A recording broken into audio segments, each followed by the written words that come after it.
The views and opinions of the host and guests are their own and do not necessarily reflect the position of the management and staff of Guardian Network. This is Guardian Radio 96.9 FM, Nassau, Bahamas. Let's see now. Where did they put the starter on this thing? Pay attention. Now what, I say, what's the big idea bashing me on the noggin with a rolling pin? Talk enough, people, and we'll have a nation of lump hands. And the Bahamians aren't prepared to stand up and fight and defend their own Bahamas, then you don't deserve to have it. How can we become the Bahamas we want to be? How can we change the mindsets of our people to respect their individual selves, others, and our nation? How do we solve the problems that plague our nation? How do we become our brothers and sisters' keeper?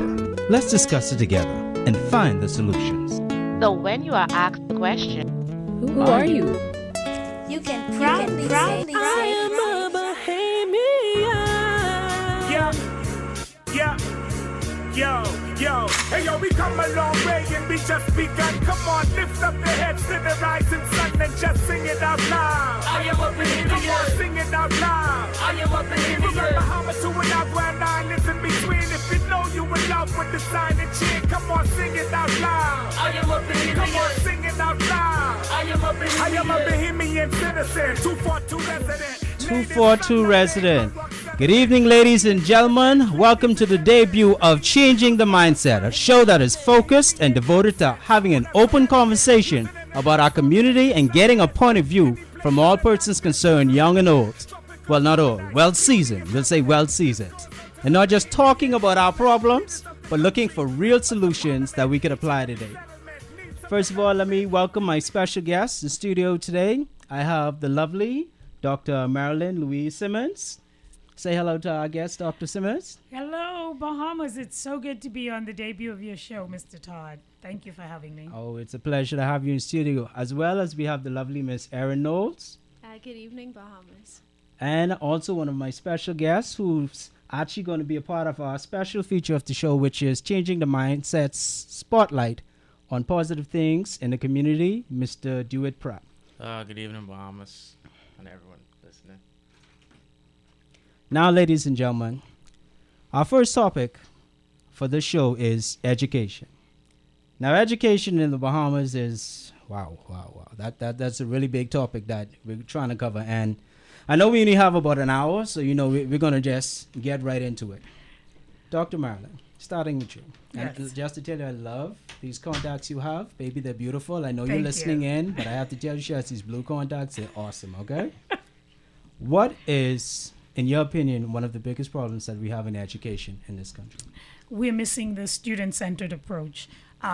We have a curriculum that needs to be fine-tuned to be brought into 21st century thinking so that we can have our students feel as though they're part of the process. Okay.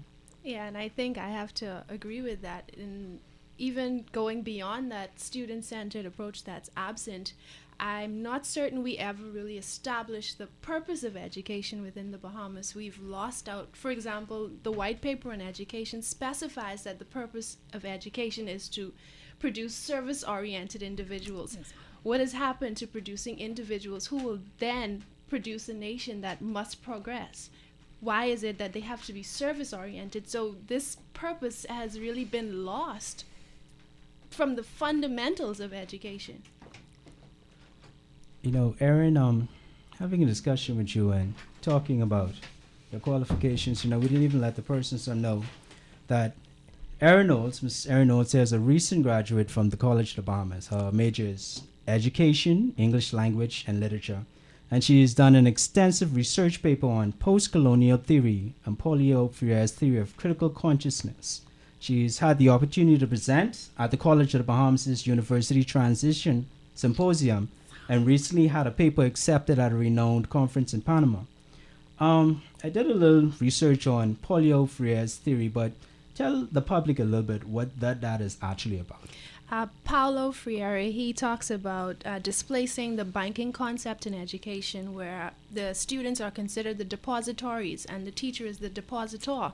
That is, it's a consistent input of information without really collecting any interest in that. Students never really build on what it is that they've learned. They've never critically engaged themselves with the concepts that they're learning. In fact, it's just merely learning information in order to rehash, regurgitate, not building on not taking it to the next level of Bloom's taxonomy. You don't have any synthesis, you don't have any analysis, you have nothing. And let me stop you right there. Now, does that sound familiar to the Bahamas? I am just sitting here going, I can have the night off because Aaron is here. This is why I have hope, because seasoned people such as myself who have been a part of the research process and know what we need to take our students into the 21st century by doing a backward design. We have to scoop up all of the positives that we have and move forward with it. And your presentation was awesome. I got to see bits and pieces of it because they were tweeting during the presentation. I couldn't get on the pod. But it is fantastic because that's exactly right. We are not doing higher order thinking at all. We are at basic recall. Yes. In addition to that, when you talk about the students as depositories, we don't even know how to calculate the interest because the grading system isn't valid or reliable. Exactly. I agree. Now, moving right along, I've been a student for a number of years, and anybody asks me, how long are you going to be in school? I tell them for the rest of my life. I have 2 degrees, and I'm still looking to get a couple more before the day I die, right? Absolutely. But unfortunately, I have to apologize for one of our guests, Ms. Troyanne Mott. She's not feeling too well. She's actually the valedictorian of Aquinas, and she was going to be joining us this evening, but hopefully she'll be able to join us with the next show. Okay. I wanted her here this evening to get, that rounded point of view from a student that's recently come out of the system to give us an idea of how she feels the educational system was working from her point of view, but also from some of her fellow students. But you yourself, Erin, are a recent graduate at the College of the Bahamas, right? Indeed, I am. Okay. So I want you to just honestly tell me, do you feel that our educational standards are honestly keeping up with 21st century techniques in the classroom, whether it's on a tertiary level or even from primary or high school? No. The answer to that question is no, because aside from still perpetuating this banking concept, I have yet to see any, I can't say any, I have yet to see any of my teachers specifically employ alternative means of assessment. Wow. We are one-track minded when it comes to the way we assess our students, and not every student learns the same. We acknowledge that there are different learning styles, different multiple intelligences, but we don't assess. Our rubrics are so stringent, they are so strict, that we ensure that that creative thinker, that bodily kinesthetic learner, will forever fail because we're measuring them up to a standard that they cannot meet. But yet they are still some of the most critically engaged students, but the marks will never reflect it. So regardless of the technique that we employ, if we are not meeting the need of the students, what is the purpose? Absolutely. And again, it's almost not taking anything away from you, but for people who've been hearing me on the radio, it's almost as if I'm listening to myself speak. You're absolutely right. We haven't all accepted, a very small percentage of educators have accepted that there are 3 basic learning styles. Yes. The visual, the auditory, and the tactile kinesthetic, touching, moving, that you referred to. However, we have not accepted that we need to teach these students differently. Right. For those of us that have accepted it, we have not accepted that if you put these 3 learning styles in a special box of crayons that has only 3 colors, we have to understand that if we take 2 of those colors and mix them, we get a completely different color. We don't accept the fact that just because my learning style is tactile kinesthetic, that there are days when I'm going to be visual or auditory. So then we get labeled ADD or special ed or something. When I said earlier about student-centered learning, The average teacher has been indoctrinated to be visual. Yes. And so they want to teach all students visually. And if they don't teach us visually, as Aaron said so brilliantly, then they test us visually. Correct. Do you feel that's part of what contributes to a lot of students in class sometimes just being bored or acting out or So glad you just said that. basically, you know, I'm here, I'm in class, but I'm just not getting it. And for the teacher, I mean, it has to be frustrating for both the teacher and for the student. No, I don't feel sorry for the teachers because it's an easy fix. It's an Yeah. easy fix. You see, if we leave our feelings home, like every student that I've ever had will tell you, I tell them, I leave my feelings home so they don't get work. I come here because it's about the students. Now, I'm glad you said that because my research was on, my dissertation research was on the effects of emotions on learning. And there are 8 achievement emotions. There are 3 positive, joy, hope, and pride, although pride is a switch hitter at times. 5 negative, anger, anxiety, hopelessness, boredom, and shame. And my research showed that when I looked at black students in relationship to white students in America, and I focused on science achievement in particular, it was shown quantitatively that black students said the number one reason that they did not excel was because they were bored. That was their number one negative emotion. The number one positive emotion that they needed that they didn't have, hope. Wow. So we have the answers. Indeed, but it requires effort. It requires teachers reevaluating their pedagogy, taking it, putting some fundamental basis that will ensure that they are willing to put the student first in every aspect of their teaching, even if it disadvantages the teacher, even if they have to Absolutely. stay up an extra hour to plan a lesson to ensure that each style is met. Teachers aren't willing to do that yet. Well, we're coming up on a break in a short bit, but right before we go into our break, I just want to ask you, do you feel that if we have different schools that are specialized for a particular career, instead of having every student just packed into the same classroom, do you think that would be something that we could actually work in the Bahamas that could actually affect the learning curve for our students? Mr. Todd, we had that. When I came through public schools, when I got done with C.I. Gibson in grade 9, I had 10 BJCs, so I was automatically put on an academic track, went to R.M. Bailey, and skipped 11th grade. There were my fellow classmates that didn't excel as much academically, but they had a trade. They went to R.M. Bailey and they did a trade. Everybody came out with a high school diploma, not a attendance certificate. We had a 99% high school graduation rate where we created the middle class that our education plan was designed to create. The problem is not in the plan. The plan is there. But somehow we decided to toss it out. So we've basically strayed away from our own plan. Our own plan. Because it's there. It's written. And Dr. Keva Bethel also did a follow-up paper on this. I forget when it was written. And she said as much. We had the plan. When you look at the Bahamas Education Act, we have the plan. We're just not following through. Well, ladies, when we come back from our break, we're going to continue this conversation and see how else we can begin to solve this problem with education in our country. Thank you for listening in, and we'll be with you back after the break. Hey yo, we come a long way and we just begun. Come on, lift up your heads to the rising sun and just... Let's Talk Business, Thursday at 1:15 to 2:30 p.m. Presented by Ivory Global Management Limited. Hosted by Roscoe Dames. and co-hosted by Jessica Cartwright. Let's Talk Business is a show that will provide you with practical information that would help you navigate the current and future business climate locally, regionally, and internationally. Be sure to visit ivoryglobalmanagement.com for your comments, questions, or suggestions for this week's Let's Talk Business. That's this Thursday, 1:15 to 2:30 p.m. on Guardian Talk Radio. Let's Talk Business. There's mealtime, and then there's KFC mealtime. Great food, great memories, and loads of fun. And with the all-new KFC Big Deal, there's something for everyone.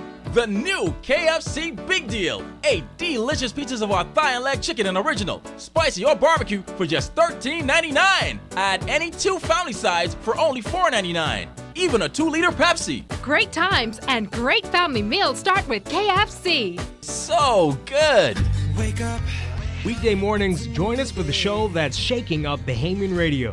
Morning Blend with Dwight Strawn. I must say, you all have raised the level of talk shows. I think you have the best show that's going on right now for young people. And I just want to tell you guys, you're doing a great job. For national and international news and entertainment, talk and analysis. I'm impressed with the type of show that you're running. With different perspectives from what you may be used to. This station has really, I think gotten the country to really start thinking about things and stop looking at things from, just from politicians' promises. Morning Blend with Dwight Strawn, weekday mornings from 6 to 9 on Guardian Radio 96.9. When are you guys going to be online? Because by the time I find myself just in my car, just holding on to every last word. I don't have a radio in the office, so if I listen to you, I have to listen to you online. We're online, GuardianTalkRadio.com.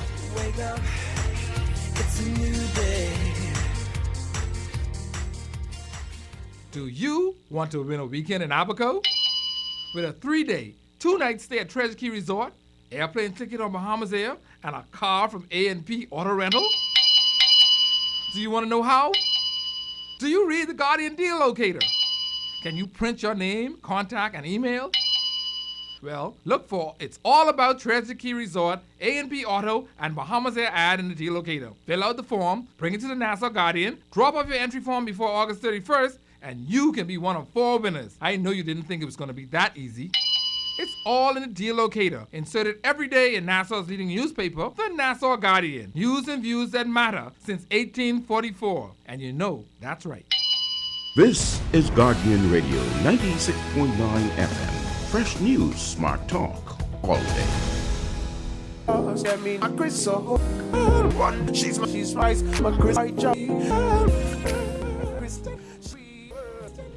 And welcome back to Changing the Mindset. This wonderful Tuesday. Let me just welcome all of our listening guests. And I'd like to thank all of our guests that are here in studio today. And we're just going to take one moment to just step back and just slow down the tempo because, it's really getting heated in here right now on Changing the Mindset. And we'd like to take a portion of the show that we call Changing the Mindset Spotlight on the community, where we highlight positive things that are happening inside our community. And our special guest with us today is Mr. DeWitt Pratt, DC. Hello. Tell the audience a little bit about yourself. My name is DeWitt Pratt. I go by DC. I'm the son of the late artist Chan Pratt. And basically, if anyone knows him, he passed away about 5 years ago. Actually, this Independence made 5 years. And as anyone can imagine, it's been a roller coaster. I could imagine. I've had an experience a few years back where I lost both my uncle and grandfather within 6 months. And believe me, I have days that I'm still trying to recover from. Yeah, and the thing is though, what I've been doing over the years is I've been trying to find a way to preserve his legacy and to keep his name alive. And even though it may seem like a long time, it's finally coming to fruition in the form of an art show that I'm putting on in his honor, which will be this Friday at the Central Bank of the Bahamas. Okay. And your dad was a very well-known and established artist, right? He used to have like a one-man show, you were telling me, inside the U.S., Canada, and locally, and he even has a painting in the White House. Yes, he had a painting in the White House. It's currently in the Clinton Presidential Library. Awesome. And so actually he was more than just an artist. He was an historian because he loved history and he loved to paint historical places. In addition to that, he is also an ambassador to the Bahamas because again, he had a painting that was in the White House that was given as a gift to the then President Bill Clinton from then Prime Minister Hubert Ingraham. Awesome. And so basically, I'm basically highlighting his achievements and his contribution to the art community, and also just the development of his talent over his career. So what time will the show be starting? You said this Friday? It starts this Friday at 7 p.m. To 9 p.m. Is there a charge or anything? There's no charge. It's at the Central Bank, so if the public is free to come in and take part in the event. And also, if you're unable to make it to the actual opening of the show, it will be up. It will be on the show. The exhibit will be on display for the month of August. Awesome. Thank you so much for coming to it. I have a question. Go ahead. Are the prints available for sale? Yes, there'll be prints for sale. There'll be a few originals for sale. Currently, the family has very limited amount of originals in our possession, but the originals that are for sale are from those of other collectors that wish to sell their pieces. We're not in any rush to sell any originals of ours, and we basically my objective for what I'm doing is to again make his name a household name again. And I tell people, I feel it's my obligation as a son to make sure that his works continues on. Exactly. All right. Well, let's invite our listening audience, for those listening in, this Friday. You said between 7:30. 7 o'clock to 9 o'clock. 7 o'clock to 9 o'clock at Central Bank. You can actually see the show. Go on to it. Yeah, and also what we're doing, and I've already laid the groundwork. I'm starting a foundation, the John Pratt Foundation. It's going to be a non-profit foundation. What it's going to focus on is, again, preserving his legacy. And so that same White House painting that we spoke about, my next project will be to get that down for a show. But in addition to that, we're establishing a scholarship for Bahamian art students. To try and, again, I want to try and give back. And I know how it is to be on the receiving end of trying to find a scholarship, trying to find financial assistance and being turned down. And so my inspiration was just from my experience to be a part of the solution rather than continuously complaining about the problem. Okay? I agree. Thank you so much for being here today.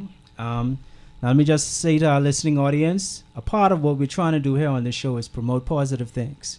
So if you have somebody, whether it's a friend, a family member, somebody that you know that's doing something positive in the community, you can email me at changingthemindset@gmail.com and just drop us a little note about what they're doing, and we'll highlight it on the show and possibly even give them a chance to come and talk about it themselves. This is about building community, building relationships, and reclaiming our beautiful gem for what she is. 40 years, people. 40 years of beauty, ups and downs. We're still a young nation, and we're still in the process of building. So, changing the mindset. That's what we're about here. All right, back to our topic. Ladies. Man, y'all dropped some knowledge on me here a second ago, make me feel like I need to go back to school all over. Now, one of the things I think we're really missing in this country, and you can tell me if I'm wrong. Okay. A school of culture. A school that focuses on teaching our children about the culture of the Bahamas. Because I don't think a lot of persons actually know. When we say culture persons, you usually think, okay, John Canoe. But there has to be a lot more about the culture of our Bahamas. Do you think that culture, and I would even say civics, and culture combined should be something that should be reinstilled and reinstalled back into the classroom? I'm glad you said reinstilled, because when you started asking the question, you said, should we include? Because we had it. I know. It was not broken.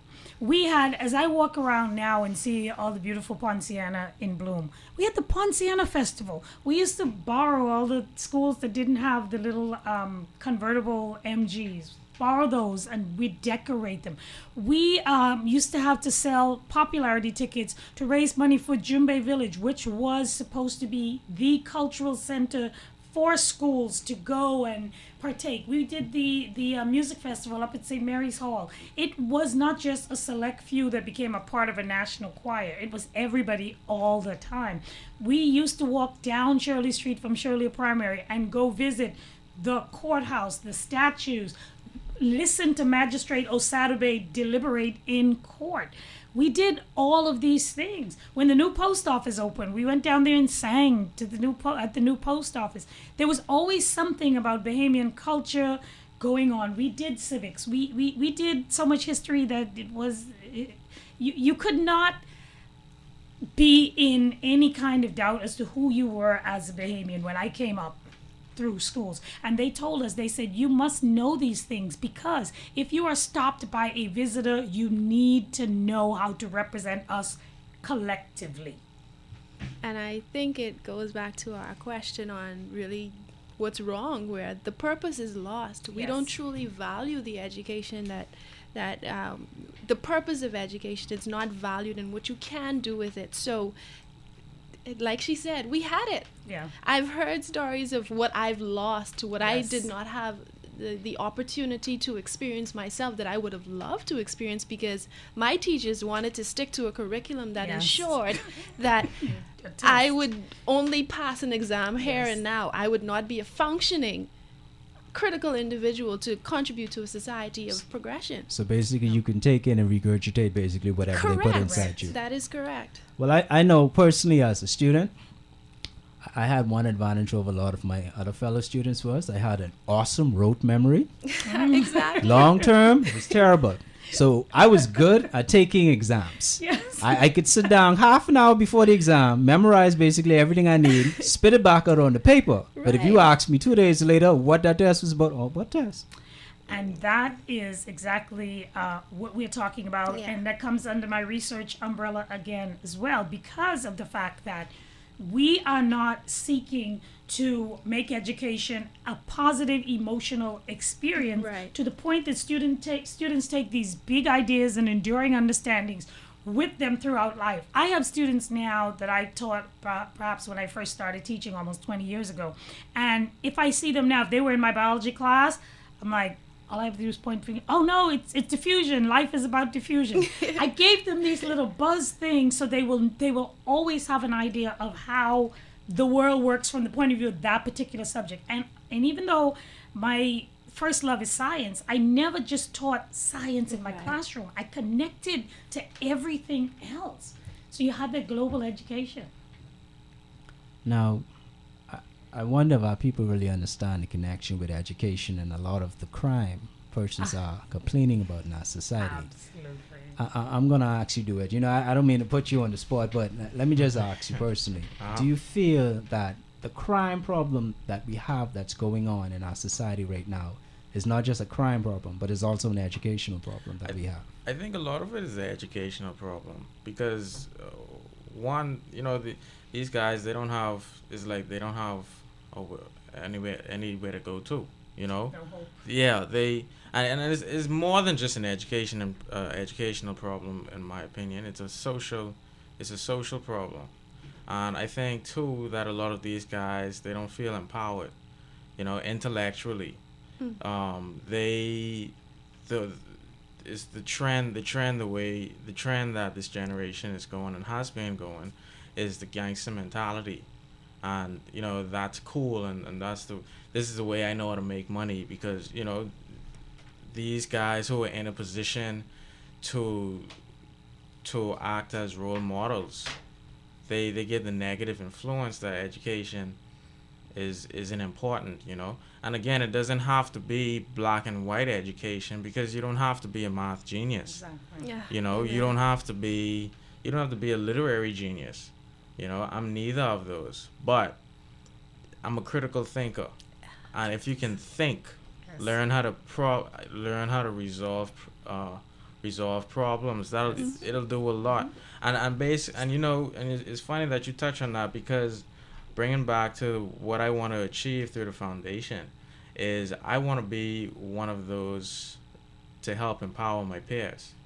You know, you could put a politician in a suit, or you know, a gentleman in a suit, and have him speak to guys my age, and it'll come through one ear and out the next, because they can't relate to them. What's going on? You know? Well, we're going to put a pin in that for a moment as we go to our second break, and after the break we're going to continue our conversation where it was. Listening in to Changing the Mindset, and we'll be back. I'm so glad you said that. We just begun. Come on, lift up your heads to the rising sun and just sing it out loud. There's mealtime, and then there's KFC mealtime. Great food, great memories, and loads of fun. And with the all-new KFC Big Deal, there's something for everyone. The new KFC Big Deal. 8 delicious pieces of our thigh and leg chicken and original, spicy or barbecue for just $13.99. Add any 2 family sides for only $4.99. Even a 2-liter Pepsi. Great times and great family meals start with KFC. So good. Did you get your reality check today? You're not afraid? If you're telling the truth, there's nothing to be afraid of. The halls from M's The bike. hall? Oh no, I don't know the halls. I know the corridors though, but they ain't from M's Don't do the thing that we've always studied. The body goes in what we call combobulation of confusion and does absolutely nothing. You shouldn't give her a diamond necklace for her showing you her breast. You should give her a diamond necklace because you are inadequate in your ability to explain how much you love her. You see, and that's what happens when you go and dig up the dead. You got fresh minds that are coming up who are better. I'm going to ask the big elephant in the room question. Next quality that a leader to lead this 2013-2017 Bahamas would need. It needs another Martin Luther King. I have a dream. Well, join us 2:30 weekdays, Guardian Talk Radio, 96.9 FM for Reality Check, where we check the nation. Woo! Y'all gonna make me lose my mind. Up in here, y'all gonna make me go all out. Do you want to win a weekend in Abaco? With a 3-day, 2-night stay at Treasure Key Resort, airplane ticket on Bahamas Air, and a car from A&P Auto Rental? Do you want to know how? Do you read the Guardian Deal Locator? Can you print your name, contact, and email? Well, look for It's All About Treasure Key Resort, A&P Auto, and Bahamas Air ad in the Deal Locator. Fill out the form, bring it to the Nassau Guardian, drop off your entry form before August 31st, and you can be one of 4 winners. I know you didn't think it was going to be that easy. It's all in the Deal Locator, inserted every day in Nassau's leading newspaper, the Nassau Guardian. News and views that matter since 1844. And you know that's right. The mission of Truth or Consequence is to enlighten all Bahamians to the wonderful and almost unlimited potential of the Bahamas, the world's richest country pound for pound. That its ability to grow fish, food, and its natural beauty are gifts of nature to provide countless opportunities for Bahamians to invest and enjoy. That these assets belong to the people and that governments are elected to guarantee the well-being of its citizens by supporting their efforts in maintaining and sustaining their entitlement to a bountiful life. So join me, Milford Shaggy Locker, every Monday, 7:30 p.m. on Guardian Radio, 96.9 FM, fresh news, smart talk, all day.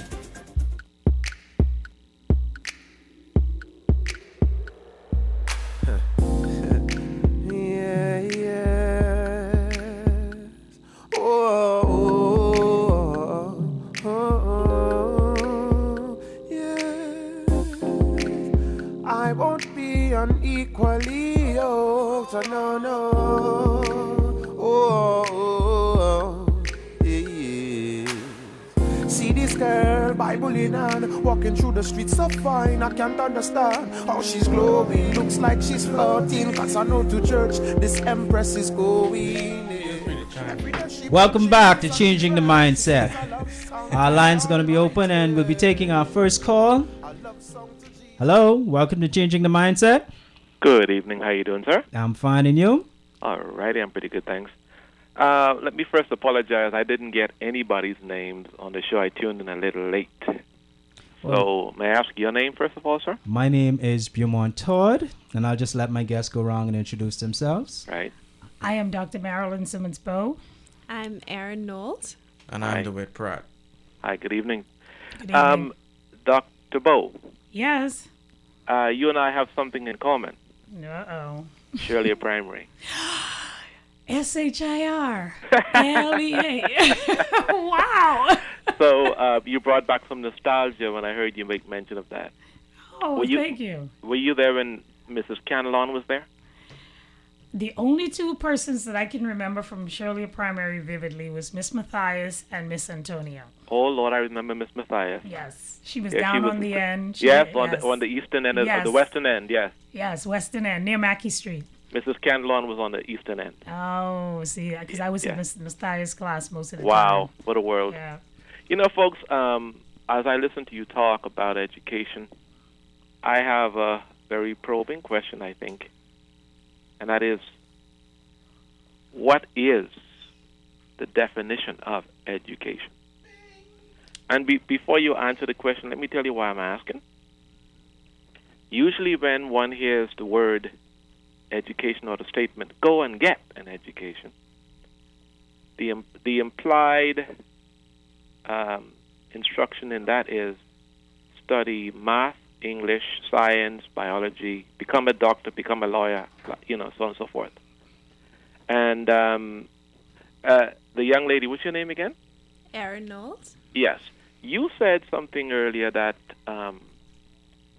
is pretty interesting in that education, I'm paraphrasing, of course, education has many facets to it. It is not just one-dimensional. Again, I'm paraphrasing you. Correct. But when I was growing up, when I was in Shirley Primary in particular, I was advanced from the 3rd grade to the 5th grade. Mm-hmm. That's how far ahead of my class I was.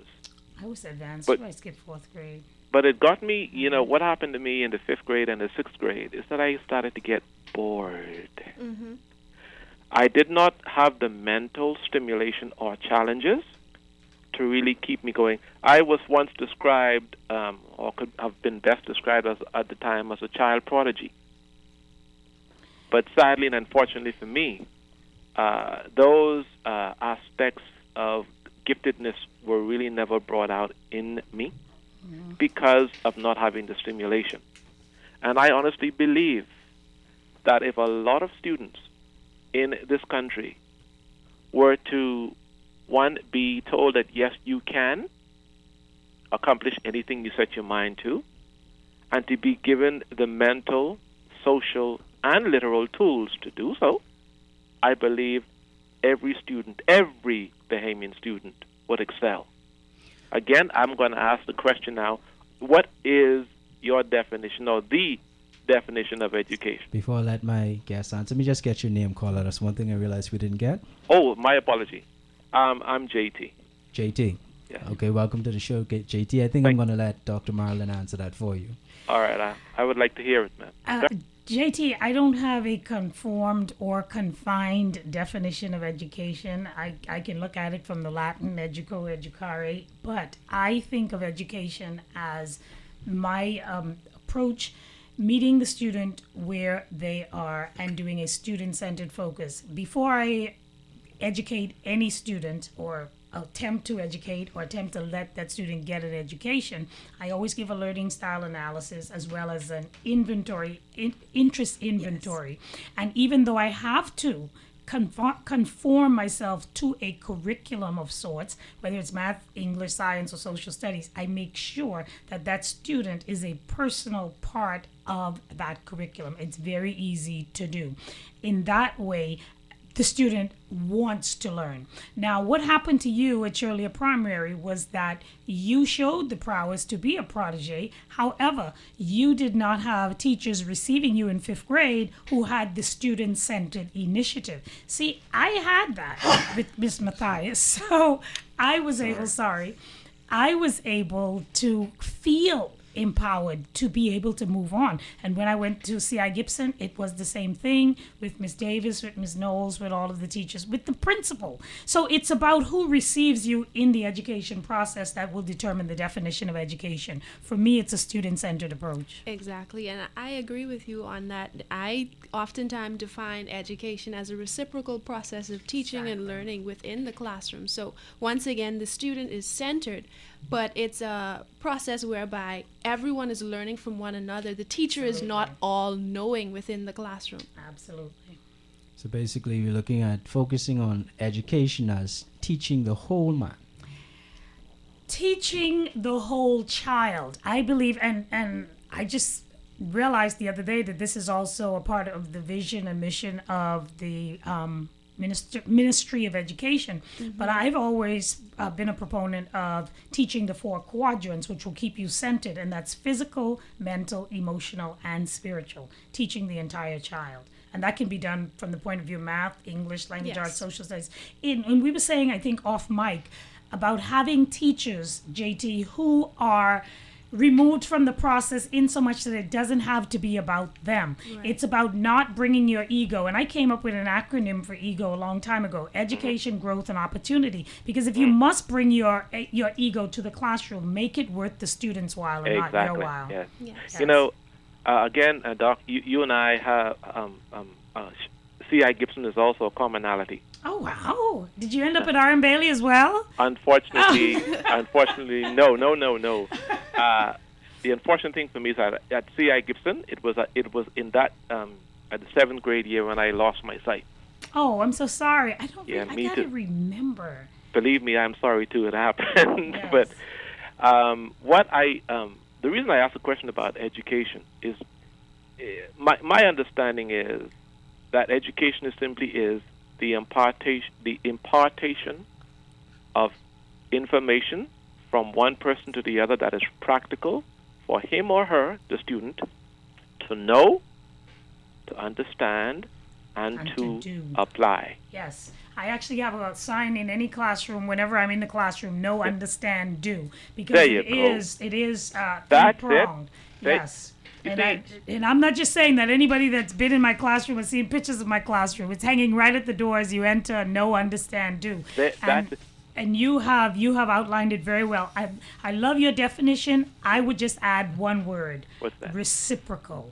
And that's Yes. what Aaron Yes, alluded yes. to. It has to be a two-way street. Sometimes I'm either training adults or I am talking to a student in the classroom or a group of students, and I read their body language, and I all of a sudden say, "Hey, I'm not getting this right. Could you please help me how to help you with this?" Yes. I don't worry about lesson plans or curricula. I just Right. say, "Hey, Yes. you Right. help me Yes. with this," Right. and that's why I've been able to work in the inner cities of Miami-Dade County, Right. rural areas of Georgia, all over, because students say, "Wow, you get me. You allow me." And, Exactly. And it's what we need. It's what we JT, need. Yes, sir. let me just ask you now. Pardon? Based on our last year's results from our BGCSE, you would think that the majority of our students are basically either I'm not going to say dumb. I'll just say hard to teach. Mhm. Would you It- agree, or would you it feel that seems- it would seem that our students are hard to teach? Do you It- think that's the truth, or that's just It what? seems as if students are hard to teach, but students are not hard to teach. What is difficult, I believe, for students is hard to comprehend what is being given to them to learn.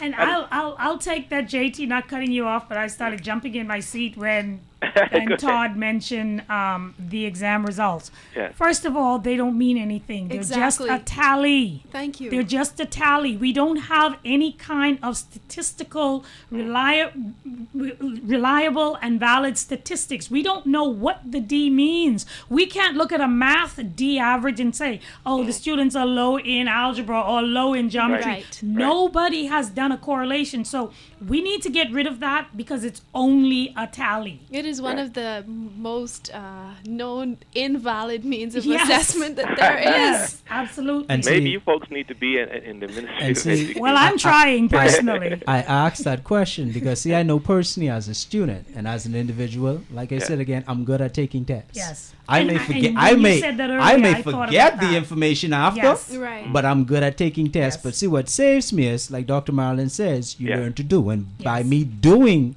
based Yes. on what I learned, Yes. then it becomes a part of me, and it's easy for me to actually pass it on to somebody else. You see, and I'm glad you said that, Todd. Reason being is, that leads to my next point, but reason being is that I think that the most effective way for any students to learn is to show them practical examples Oh, absolutely. that they can Absolutely. relate to in their everyday lives. Yes.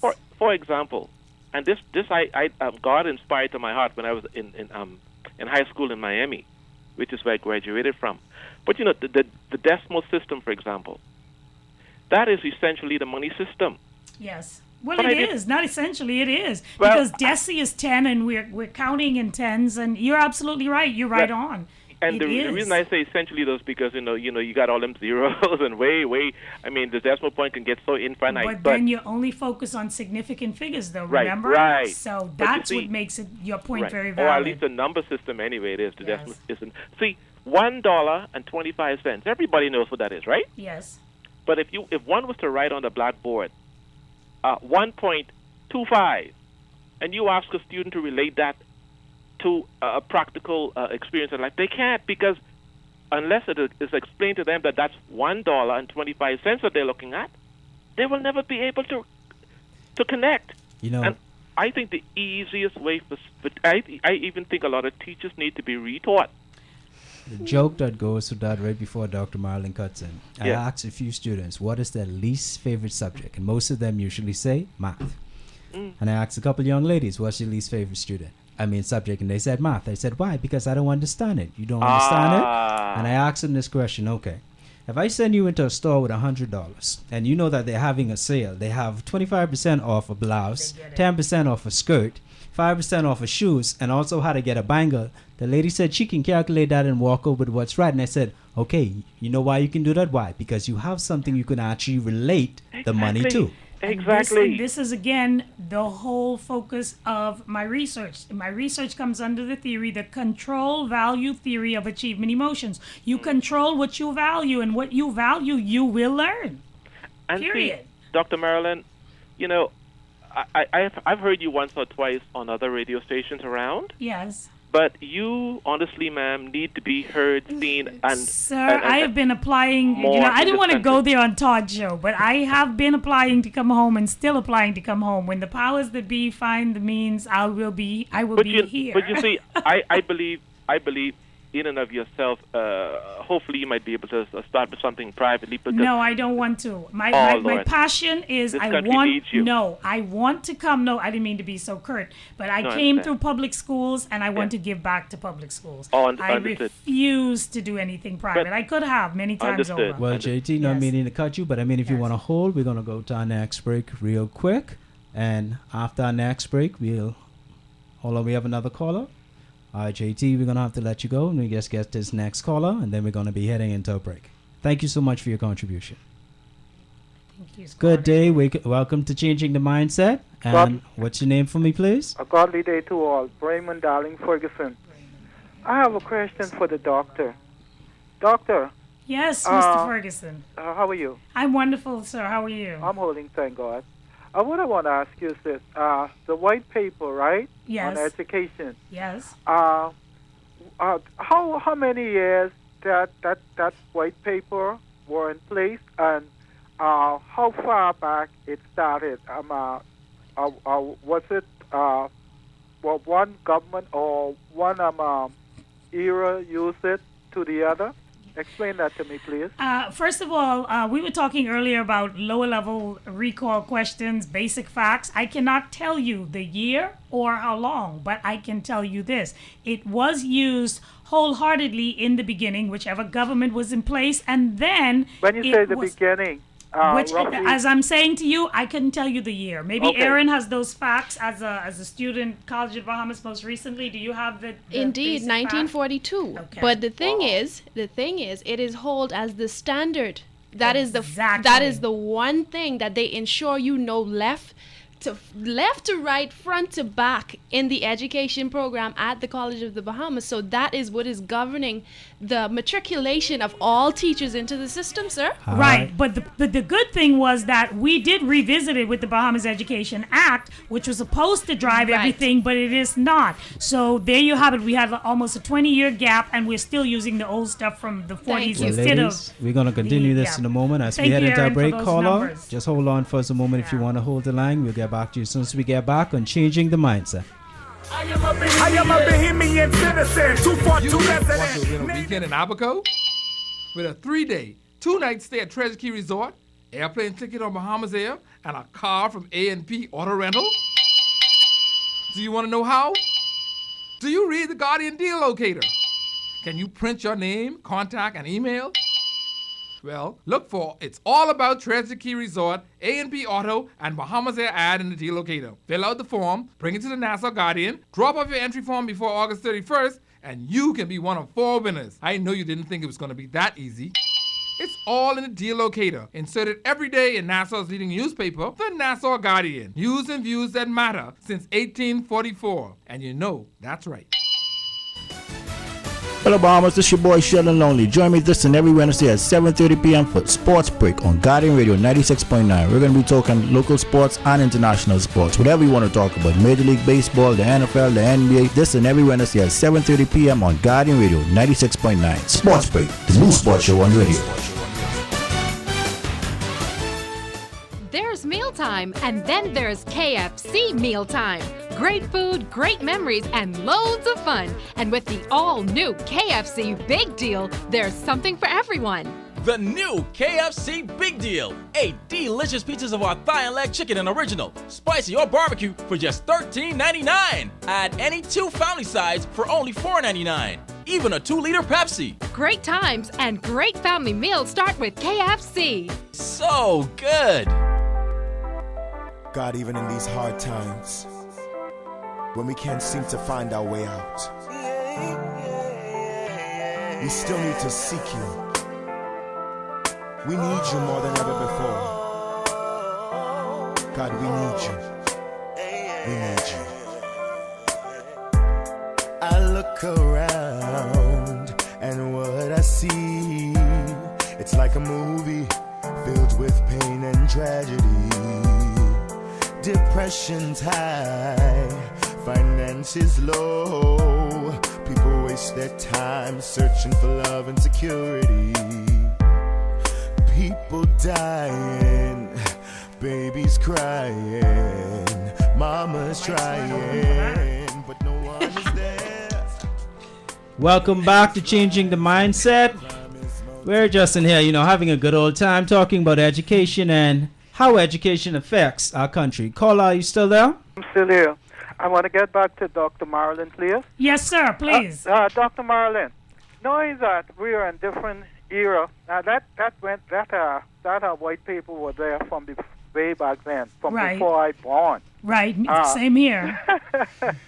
And the thing is, we are saying that we are an independent nation.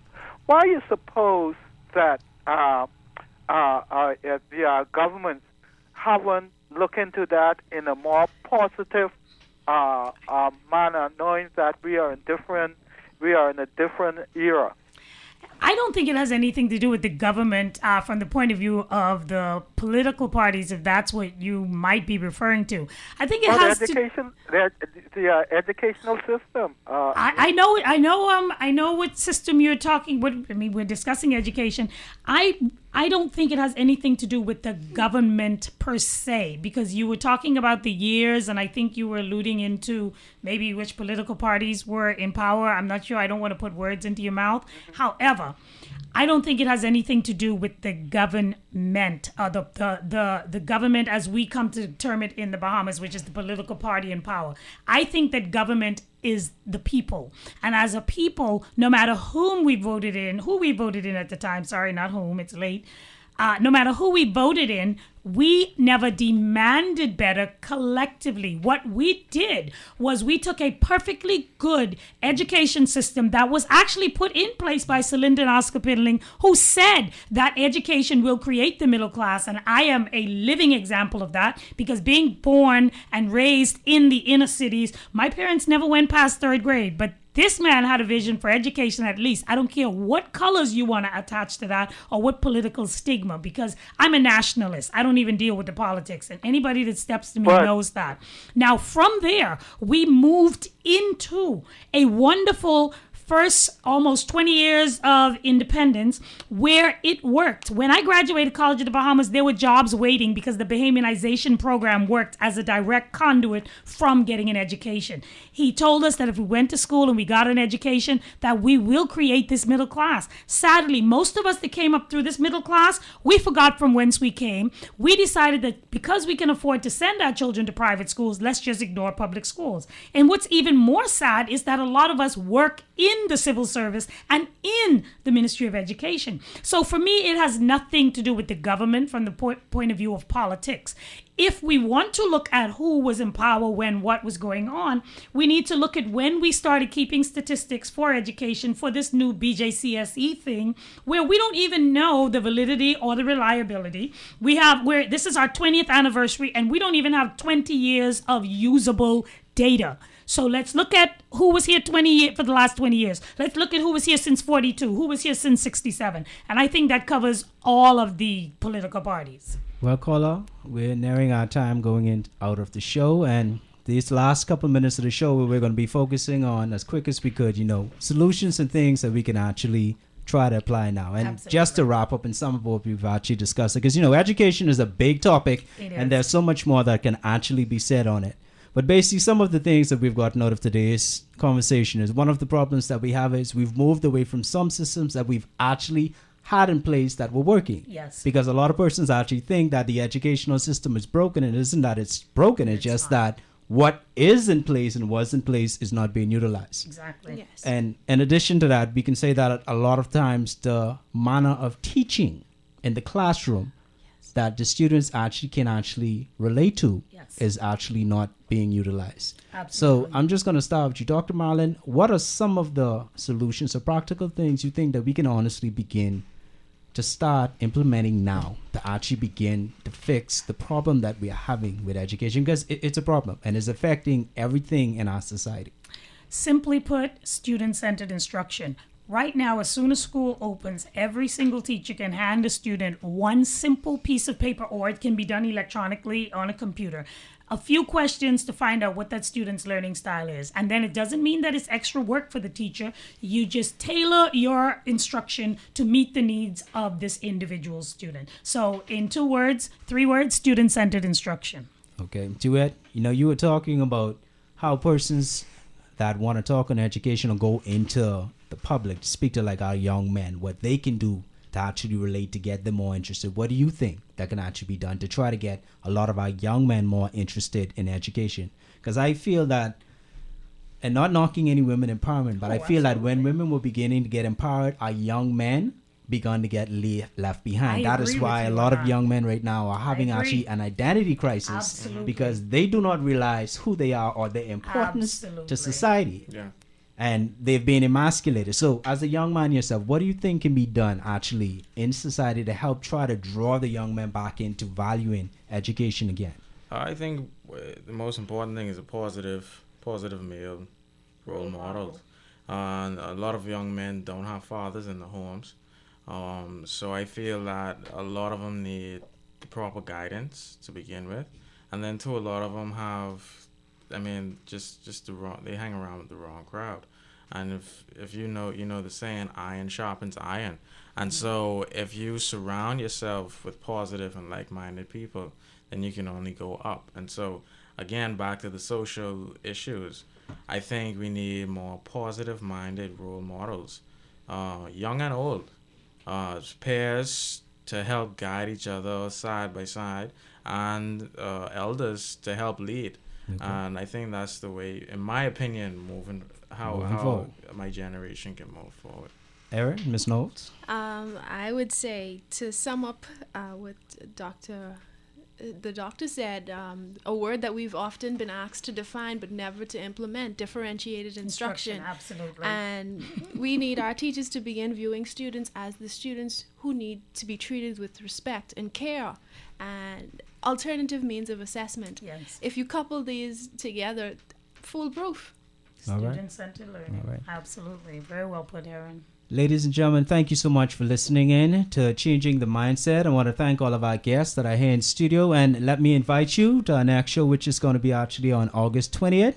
You can actually go on to Facebook to like the page, which is Changing Mindsets, facebook.com/Changing Mindsets, or join the group, www.facebook.com/groups/Changing the Mindset, to weigh in on the conversation about education, which we're actually going to be continuing on our next show. And one of my special guests that we're going to actually have is going to be Mr. Wilson, who is actually a former director of education, who's going to be here participating and helping us. Now, as we leave today, I want you to understand and keep these words inside your mind. In order for you to change your reality, you have to begin with changing your mindset. All have a good night. I am a Bahamian. Yeah, yeah. Yo, yo, hey yo, we come a long way and we just begun. Come on, lift up your heads to the rising sun and just sing it out loud. I am a Bahamian. Come on, sing it out loud. I am a Bahamian. From the Bahamas to an Grand Islands in between. If you know you in love with the sign and chin, come on, sing it out loud. I am a Bahamian. Come on, sing it out loud. I am a Bahamian. I am a Bahamian citizen, 242 resident, native son of the 8 Mile Rock settlement, highly intelligent, ladies and gentlemen. Let me introduce Papa Smurf.